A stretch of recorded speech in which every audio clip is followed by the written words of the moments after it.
வாழ்க வளமுடன், வாழ்க வளமுடன்.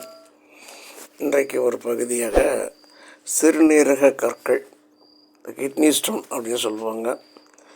இந்த கண்ணில் எளிய முறையில் கரைச்சி வெளியில் எடுக்கிறதுக்கு எளிமையான ஒரு வழியை, இன்றைக்கி ஒரு மருத்துவ முறையை நான் இருக்கிறேன்.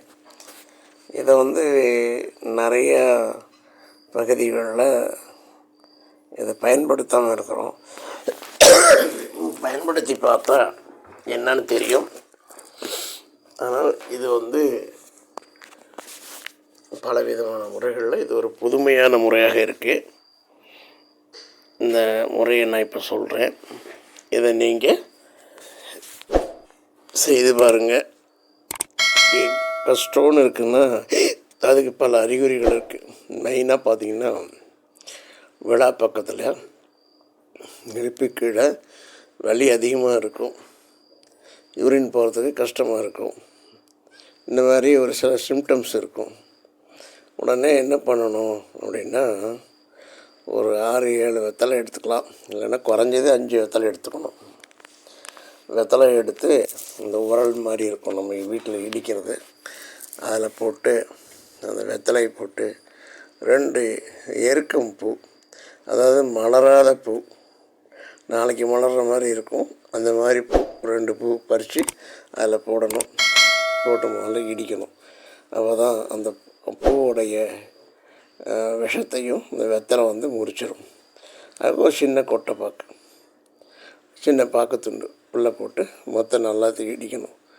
நல்லா இடித்து அப்படியே எடுத்து வாயில் போட்டு மென்று தின்னு சுடு தண்ணி குடிச்சிடணும். சுடு தண்ணி குடிச்சிட்டு கொஞ்சம் நேரம் கழித்து பார்த்து அதுக்கப்புறம் மறுபடியும் கொஞ்சம் சுடு தண்ணி குடிக்கணும். இப்படி குடித்து பார்த்துட்டு ஒன்றுக்கு வரும்போது அதை ஒரு டஃப்பில் பிடிச்சி பார்த்திங்கன்னா அந்த கற்களெல்லாம் கரைஞ்சி வெளியில் வந்துருக்கிறத நம்மளால் பார்க்க முடியும். இது ஒரு எளிய முறை. இது யார் வேணுமாலும் செய்யலாம். இல்லை இடித்து தான் போடணுமா, அப்படியே மென்று திங்கலாமா, அப்படியே மென்று திங்கலாம். பல் உள்ளவங்க அப்படியே இப்போ 2 எருக்கம்பூ வச்சு ஒரு சின்ன கொட்டைப்பாக்கு வச்சு அந்த வெத்தலையோடு மடித்து வெத்தலை பாக்கு போடுற மாதிரி போட்டு மென்று அந்த சாற்றோடு சேர்த்து விழுங்கலாம். அப்படியும் செய்யலாம். அதில் ஒன்றும் தவறு இல்லை. அதனால் இது சந்தேகப்பட வேண்டிய அவசியம் இல்லை. கிட்னி ஸ்டோன் இருக்கிறவங்க கொண்டு போய் அங்கங்கே காசுகளை கொடுக்கறதுக்கு எளிய முறையில் இதை வீட்டில் ஒரு முறை முயற்சி பண்ணி பாருங்கள்.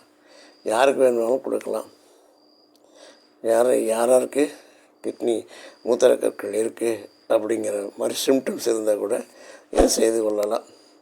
அதுக்கு பிறகு மறுபடியும் இந்த வலி இருக்கிற மாதிரி இருந்தது அப்படின்னா ஒரு 2-3 நாள் கழித்து மறுபடியும் ஒருக்கா இதே மாதிரி செய்து கொடுக்கலாம். ஒரு 3 முறை இதை சாப்பிட்டால் கம்ப்ளீட்டாக கிட்னியில் இருக்கிற அந்த பையில் இருக்கிற மூத்திர பையில் இருக்கிற அத்தனை ஸ்டோன்ஸும் காலியாயிரும். எல்லா கசனும் காலியாகி சுத்தமாயிடும். மறுபடியும் இளமையாகவே இருக்கிற மாதிரி இருக்கும். இந்த மாதிரி பயன்படுத்தி பாருங்கள். நன்மை பெறுங்கள். வாழ்க வளமுடன். நன்றி, வணக்கம்.